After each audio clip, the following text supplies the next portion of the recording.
It was close to midnight when Daniel boarded the last train home. The station was eerily quiet, and the old fluorescent lights flickered, buzzing like insects trapped inside glass. He was the only one waiting on the platform, and when the train finally screeched to a halt, he noticed something strange. Not a single person got off. He stepped inside.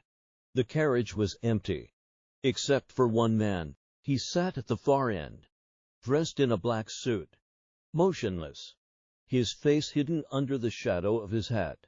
Daniel felt uneasy, but sat down anyway, keeping a safe distance. The train started moving. The silence was suffocating. No announcements, no sounds of other passengers, not even the usual hum of electricity. Minutes passed. Daniel glanced at the man again. He hadn't moved. Not a single twitch. The train passed station after station, but it never stopped.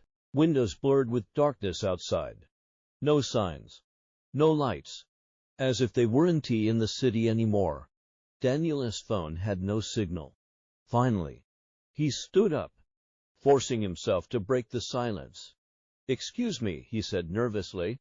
"Do you know when this train stops?" The man slowly tilted his head upward. Daniel froze. The man had no face. Smooth, pale skin stretched where his eyes, nose, and mouth should have been. Yet somehow, Daniel felt the faceless passenger looking directly at him. The lights in the carriage flickered, and the faceless man stood.